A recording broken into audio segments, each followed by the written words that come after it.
ओम जगदाधार ओम जगदाधार सर्वधिष्ठान धात्रे नमः सर्वधिष्ठान धात्रे नमः ओम जगदाधार ओम जगदाधार सर्वधिष्ठान धात्रे नमः सर्वधिष्ठान धात्रे नमः ओम जगदाधार ओम जगदाधार सर्वधिष्ठान धात्रे नमः सर्वधिष्ठान धात्रे नमः सच्चिदानंद भगवान भगवान की जय सत्य सनातन धर्म की जय सद्गुरुदेव भगवान भगवान की जय। श्रीमद् भगवद गीता का श्लोक है। अविभक्तम च भूतेषु विभक्तम इव च स्थितम भूतभृत च तत् ज्ञेयम् ग्रसिष्णु प्रभु विष्णु। अविभक्तम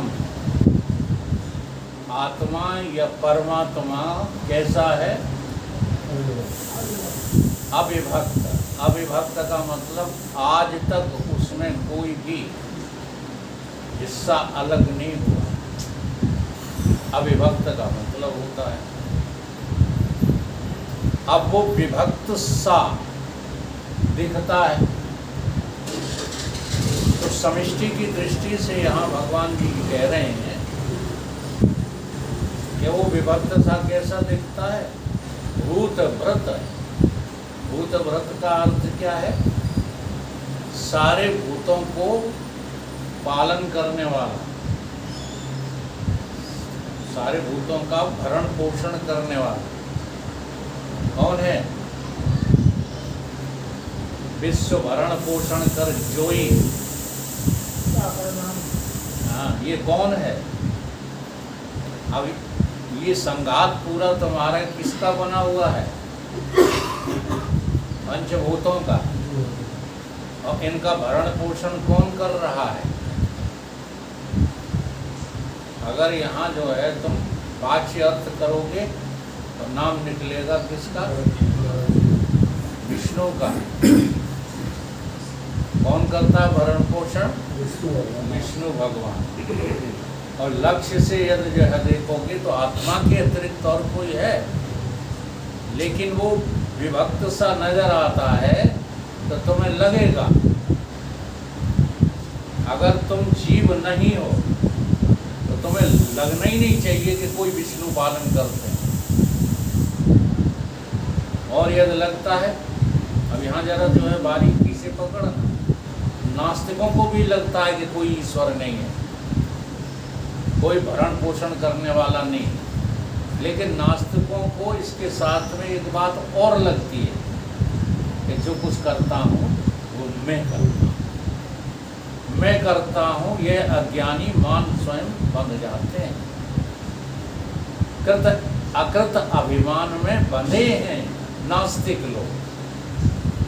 ठीक है, परंतु जो ब्रह्मज्ञानी है उसको कोई लगता नहीं है, अलग से विभक्त हुआ कोई लगता नहीं, लेकिन उसे ये भी नहीं लगता कि मैं करता हूँ। फर्क समझिए दोनों में, नास्तिक में और ज्ञानी में फर्क क्या है? ज्ञानी को कोई भी विभक्त नहीं लगता, विभक्त सा लगता है। ठीक है, परंतु नास्तिक को कोई ईश्वर नहीं लगता भरण पोषण करने वाला, केवल कर्म के बंधन से वो बंधा रहता है। इसलिए वो कहता है कि जो कुछ करते हैं सो हम करते। भूत व्रत च तत् ज्ञेयम् ग्रसिष्णु। अब इसका जो है रुद्र होकर के संहार करता है, जिसका भरण पोषण करता है उसी का रुद्र होकर, यानी कि शिव शंकर होकर क्या करता है? संहार करता। और ब्रह्मा होकर के इसको उत्पन्न करता है। तो ये तीनों जो घटनाएं हैं ये हमको विभक्त सी लगती हैं कि नहीं लगती? जबकि हैं कैसे? अविभक्त, अविभक्तम च भूतेषु। इस विषय को अगर गहराई से समझना है तो आपको जो है एक स्तर बनाना पड़ेगा। भले ही आप वेदांत की साधना करो, लेकिन एक स्तर से जहाँ तुम जी रहे हो वहाँ से प्रारंभ करो। वेदांत में 7 सोपान बताए, ठीक है, कहीं कहीं 5 सोपान बताए हैं आगे बढ़ने के लिए, लेकिन आज हम जो ले रहे हैं चर्चा तो 3 सोपानों की है। केवल 3 सोपानों पर अगर आप ढंग से चिंतन करना सीख जाएं तो आपको वास्तविक स्वरूप की पहचान हो सकती है। अब वो 3 सोपान कौन से हैं? स्थूल, सूक्ष्म और कारण। अब चौथा जो है वो छत है। ये 3 सीढ़ियां हैं। जब आप ऊपर चढ़ोगे ना, चढ़ने के लिए सीढ़ियां चाहिए, तो ये 3 सीढ़ियां हैं, स्थूल, सूक्ष्म और कारण। और चौथी तो छत है, मंजिल है। गुरुदेव की कृपा से वो मंजिल हमको मिल सकती, वही वास्तविक हमारा स्वरूप होगा। चौथा चतुष्पाद, अयम चतुष्पाद, अयम आत्मा चतुष्पाद। तो अब जहाँ हो, जहाँ जी रहे हो, वहाँ से जो है साधना प्रारंभ कर। तो विचार करना, बाहर से दृष्टांत लिया करो। दृष्टांत सोचने के लिए होते हैं, दृष्टांत बघारने के लिए नहीं होते हैं। अच्छा, विद्वान लोग क्या करते हैं? दृष्टांतों को रटते रहते हैं, फिर उन्हें सभा में सुनाकर अपने को विद्वान समझते हैं। इसके लिए दृष्टांत नहीं है। ये संसार आपका दृष्टांत है। हाँ, आपकी पत्नी आपका दृष्टांत है, आपके बच्चे आपका दृष्टांत है। सोचना शुरू करो, आए कहाँ से? अगर हम ना होते, अगर देखो सोच यहाँ से शुरू करो, अगर हम ना होते तो ये पत्नी बच्चे होते। अब यहाँ हम क्या, कौन क्या, किसको कह रहे हो? ये सोचने की प्रक्रियाएं हैं। यहाँ तुम हम किसको कह रहे हो? हाँ, शरीर को। ठीक है, शरीर बने बैठे हो तभी तो कह रहे हो। सोचा, बहुत सोचना शुरू करो तो बिल्कुल आपको स्पष्ट होता चला जाएगा। अब तुम इनके पीछे लगे पड़े रहते हो। हम थे तब ये हैं, यहाँ आ गए। अच्छा, अगर हम ना होते तो ये शरीर होता। अब यहाँ से शुरू करो। प्रथम सोपान यही है, प्रथम सीढ़ी यही है। हम हैं तब शरीर है, कि शरीर है तब हम हैं। विचार करो। हाँ, अब तुमने किताबें पढ़ ली है अन्य संप्रदायों की, तो तुम गड़बड़ में फंस जाओगे। तुम्हारे अंदर ये वासनाएं फूट पड़ेंगी। 5 तत्व नहीं होते तो ब्रह्म कहाँ रहता? बड़े बड़े प्रश्न करने वाले विद्वान हमसे ऐसा प्रश्न करते हैं कि तुम वेदांत जो है बोलते हो, हमारे इस प्रश्न का जवाब दो। एक सज्जन कहने लगे, 5 तत्व ही नहीं होते तो तुम्हारा ब्रह्म कहाँ रहता? हमने अभी तुम्हें ब्रह्म के बारे में कुछ पता नहीं। ब्रह्म कहीं रहता नहीं है महाराज, ब्रह्म ही में सब रहते हैं। ब्रह्म में सब समाया हुआ है, ब्रह्म किसी में रहता नहीं है। हे हरे से दुनिया, तुझे इसकी खबर नहीं है? जिसका घर है तमाम दुनिया, उसका दुनिया में घर नहीं है। समझो इस बात। अच्छा, ऐसे समझो। अब यहाँ आप अभी अभी आए हो कमरे में। कहाँ आए हो? कमरे में। अच्छा, अब इस कमरे में से चले जाओगे थोड़ी देर बाद, तो कमरा तुमको आते हुए जान रहा है। अच्छा, जब चले जाओगे तब ये कमरा तुमको जान जाएगा। 2 बातें, तुम आए वचन सुनते रहे और सुनकर चले गए। कमरे ने तुम्हारा कुछ निरीक्षण किया? न तो तुम्हारा आना कमरा जानता है, न तुम्हारा जाना कमरा जानता है, न तुम्हारा यहाँ बैठना कमरा जानता। और तो और छोड़ो, ये कमरा अपने को ही नहीं जानता कि हम यहाँ टिके हुए हैं। जानता है क्या? यह है दृष्टांत। सिद्धांत क्या है? ये शरीर ऐसे ही तुम्हारा कमरा मात्र है। तुम रोजाना सुबह इसमें आते हो, दिन भर इसमें रहते हो और शाम को इसको छोड़ करके चले जाते हो। पर इसको कुछ पता है कि कौन आया, कौन रहा, कौन चला गया? बोलो। अब इसी शरीर को अगर तुम मैं कहते रहोगे जीवन भर, तो तुम्हारी ये बुद्धि सुलझ पाएगी जो अत्यांतिक जड़ है। तो जो है इसको कुछ भी पता नहीं है। जब तुम इसमें आते हो, इसमें रहते हो, इसको छोड़ करके चले जाते हो। तो इस चिंतन से क्या सिद्ध हुआ कि ये स्थूल शरीर में नहीं है। ये सिद्ध हुआ कि नहीं हुआ? अगर आप ये सिद्ध नहीं कर पा रहे हो कि शरीर में नहीं है, तो इतना सिद्ध कर लो कि शरीर मेरा तो है लेकिन मैं शरीर नहीं। चलो इतना भी जो है पर्याप्त है, क्योंकि मेरे मकान में मैं आता हूँ, रहता हूँ, चला जाता हूँ। तो मेरा है लेकिन मैं। फिर एक स्टेप ये भी होगा कि ये मेरा भी नहीं है। अच्छा, ये मेरा है कि मेरे बने का अभिमान है तो ये ईंट पत्थरों का। हाँ, इसी तरह से ये भी 5 तत्वों की जो है धरोहर है, 5 तत्वों की गठरी है। ये मेरा भी नहीं है। वो बाद की जो है बात सोचना, लेकिन अभी तुम मैं को ढूंढो। हू एम आई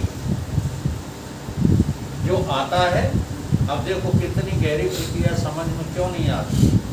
आप इसको छोड़कर स्वप्न में जाते हो, सूक्ष्म शरीर में। जब स्वप्न में जाते हो तो ये बना कैसे रहता है? जैसे आप अपने मकान को छोड़कर बाजार में जाते हो, ताला लगा जाते हो। क्यों लगा जाते हो ताला? चलो नहीं, ये भावना नहीं है। चोरी न करे, कोई गंदगी सुअर न घुस जाए, कुत्ते न घुस जाए, यानी सुरक्षित बना है। अब कई वर्षों के लिए जैसे आप बाहर चले जाओ तो इस मकान में फिर आपको कोई ना कोई छोड़ना पड़ेगा। ऐसे ही आप किसी को छोड़ करके इस मकान में जाते हो। अनुभव करो तो पता लगेगा। रटो मत इन बातों को। किसको छोड़ के जाते हो? बोलो। प्राणों को छोड़ करके जाते हो। प्राण इसकी सुरक्षा करते रहते हैं और तुम बिना प्राण के चले जाओ। कहाँ? सपने में या नींद में चले जाते हो कि नहीं चले जाते? ये अनुभव करो। बिना अनुभूति के ये वेदांत की जो भाषा सिद्ध नहीं होगी, केवल रटने से नहीं। तो उस दिन हमने इसीलिए तो जो समझाया था इनको कि केवल तुम उसे सीधी भाषा समझते हो जो किताबों में लिखी है। किताबों में लिखी वो सीधी नहीं है, वो बहुत टेढ़ी बक्सी है, बिना गुरु के समझ में नहीं आएगी। सीधी भाषा तो ये है जो तुम्हारी अनुभूति बन जाए, ये सीधी भाषा है। तुम्हारे अनुभव में क्या है? तुम्हें लगता है कि हम प्राण को छोड़ करके बिना प्राण के जाते हैं। अब बिना प्राण के जाते हैं कहाँ? सपने में और नींद में। जब लौट कर आते हैं तो फिर हमें जहाँ की तहाँ देह मिलती है और उस देह की गार्ड प्राण भी जहाँ की तहाँ मिल जाते हैं। ऐसा अनुभव में आया कभी? ऐसा अनुभव करो तो तुम्हें जो है ये अनुभूति होने लगेगी कि ये प्राण और ये देह मैं नहीं। यद्यपि यहाँ एक बात थोड़ी सी और अनुभव करना पड़ेगी, तुम प्राणों के सहित भी जो है निकल जाते हो इससे। जब प्राणों के सहित निकलोगे इसमें से तो फिर लौट करके इस देह में नहीं आ सकोगे, क्योंकि तुम्हारी देह ही नष्ट कर दी जाएगी, जला दी जाएगी, गाड़ दी जाएगी या पानी में गला दी जाएगी। एक हमने कहानी ऐसी उसमें पिक्चर में देखी, वो शरीर छोड़ करके चला गया, प्राणों सहित चला गया, ठीक है, लेकिन यम के दूतों से, अब वो फिल्म वाले हैं दिखाते हैं, वैसे ऐसा होता नहीं है। दूतों से गलती हो गई, क्या गलती हो गई, उसकी शक्ल का कोई दूसरा जो है मारा जाना था, मार इसको दिया, तो उसने जाकर के हम लोगों में तहलका मचा दिया, क्योंकि वो मरा ही नहीं था। समझ में आ रही? तुम चाहोगे तो मरोगे। रोज युग पुरुष जी के प्रवचन में ये वाक्य मिलता है, तुम चाहोगे तो तुम मरोगे, और तुम चाहोगे नहीं तो तुम मरोगे भी। सारी दुनिया चिल्लाती रहे कि तुम मर रहे हो, लेकिन तुम्हारे हृदय में ये प्रसन्नता होगी कि हम तो कभी मरते ही। ये तुम्हारी समझ, अच्छा समझ नहीं बदली है तो तुम्हें चाह नहीं पड़ेगा, तुम मरने वाले ही अभी बने हुए हो। तो ये प्रथम जो है सोपान है, ये प्रथम सीढ़ी है। प्राणों के सहित चले जाते हो तो फिर लौट करके इसमें नहीं आ पाते हो, बल्कि जब कहीं आओगे तो कोई दूसरा मकान मिलेगा, ये वाला नहीं। अब जो है दूसरी जो है सीढ़ी क्या है, वो है स्वप्न जगत। अब स्वप्न जगत में तुम कहाँ रहते हो? स्वप्न जगत में कहाँ रहते हो? मन, बुद्धि, चित्त, अहंकार, यानी कि अंतःकरण में तुम स्वप्न जगत में रहते हो। और वहाँ कमाल की बात देखो, कोई तुम्हारे पास प्राण नाम की चीज नहीं है, क्योंकि प्राण तो बाहर छोड़ाए हो है, फिर भी वहाँ प्राणों के बिना जीवन लगता है कि नहीं लगता? और उस जीवन को भी तुम सच्चा जीवन कह रहे हो। स्वप्न काल में स्वप्न किसी को झूठ लगे? स्वप्न कब झूठ लगा? जागृत काल में। जब जागृत में आए तब तुम्हें स्वप्न झूठ लगा, और नहीं तो वहाँ सब सच्चा लग रहा था। क्यों? क्योंकि वहाँ तुम्हारे मनी राम अंतःकरण, मन, बुद्धि, चित्त, अहंकार और इनके धर्म, इनके सब संगोपांग सारे धर्म तुमने अपनी मैं करके जो है अपना।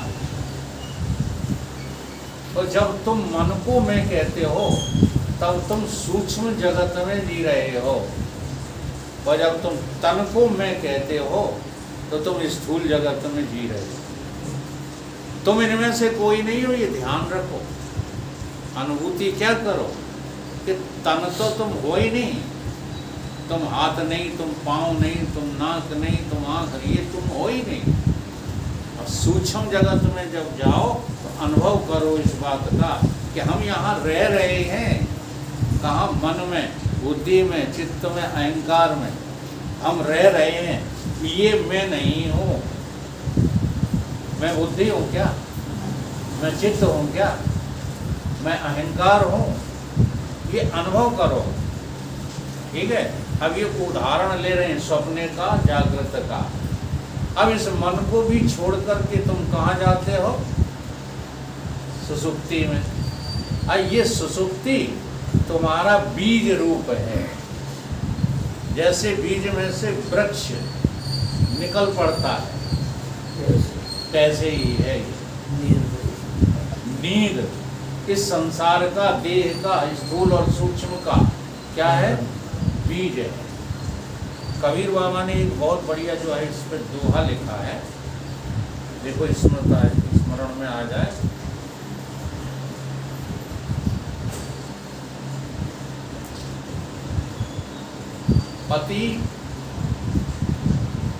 पति पिता के पेट में, हाँ क्या बात है, याद तो दिला दे। सुता पति पिता के पेट में और सुता रही अकुला है, सुता रही अकुला है। और पिता मरे तो पति मिले, कुआरापन मिट जाए। यही दुआ है ना? हाँ। क्या अर्थ करोगे इसका? पति पिता के पेट में, यानी हमारी जो मैं थी स्थूल में, सूक्ष्म में, ये कहाँ चली गई? पिता के पेट में। कहाँ चली गई? पिता का पेट। पिता क्या है? यही बीज रूप जो है अज्ञान। आत्मा के अज्ञान से ही सूक्ष्म और स्थूल जगत की रचना है। इसलिए वो पिता है किसका? जगत का। जगत के जो है 3 पिता हैं। एक पिता निमित्त पिता है, एक पिता उपादान पिता है और एक पिता आधार पिता है। इसमें से उपादान और निमित्त पिता तो इतने ही झूठे हैं जितना पुत्र झूठा है। इसलिए वेदांत बहुत ऊंची चीज है। ईश्वर को तुम पहले ही झूठ कर दोगे तो जानते हो आप छिन्न भिन्न हो जाओगे। इसलिए निमित्त को और उपादान को बंद करो से क्या बात कर लो। पहले झूठ मत करो। अभी तो निमित्त मेरा पिता है, फिर जब वेदांत सीखने में आ जाओ तो उपादान मेरा पिता है, और निमित्त उपादान से ऊपर जब बढ़ जाओगे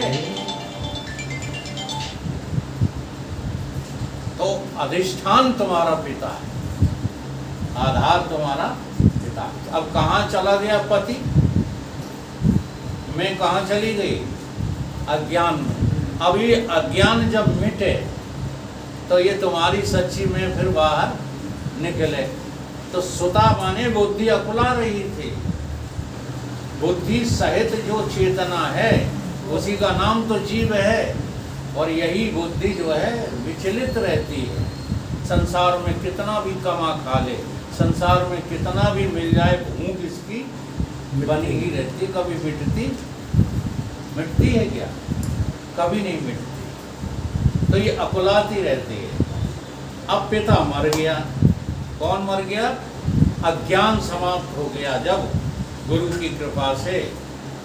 तो उसमें से फिर कौन निकला? गुरु साक्षात परब्रह्म। साक्षात परब्रह्म का अपरोक्ष बोध हो गया। किसको? बुद्धि को। कुआरापन मिट गया। अब मिल गए पति देव। हाँ, ब्रह्म ही हमारा पति है। मुझ बुद्धि का पति कौन है? ब्रह्म ही है। तो ये जो तीसरा है, तीसरी जगह है, तो वहां तुम मन को, बुद्धि, अहंकार सबको छोड़ के जाओगे। कोई भी साथ नहीं जाएगा तुम्हारे। इन सारी चीजों का अनुभव कहाँ होगा? स्वप्न में, नींद में कि जागृत में? इन सभी बातों की अनुभूति तुम्हारी बुद्धि करेगी। इसलिए गीता में बुद्धि योग को प्रधानता दी गई है।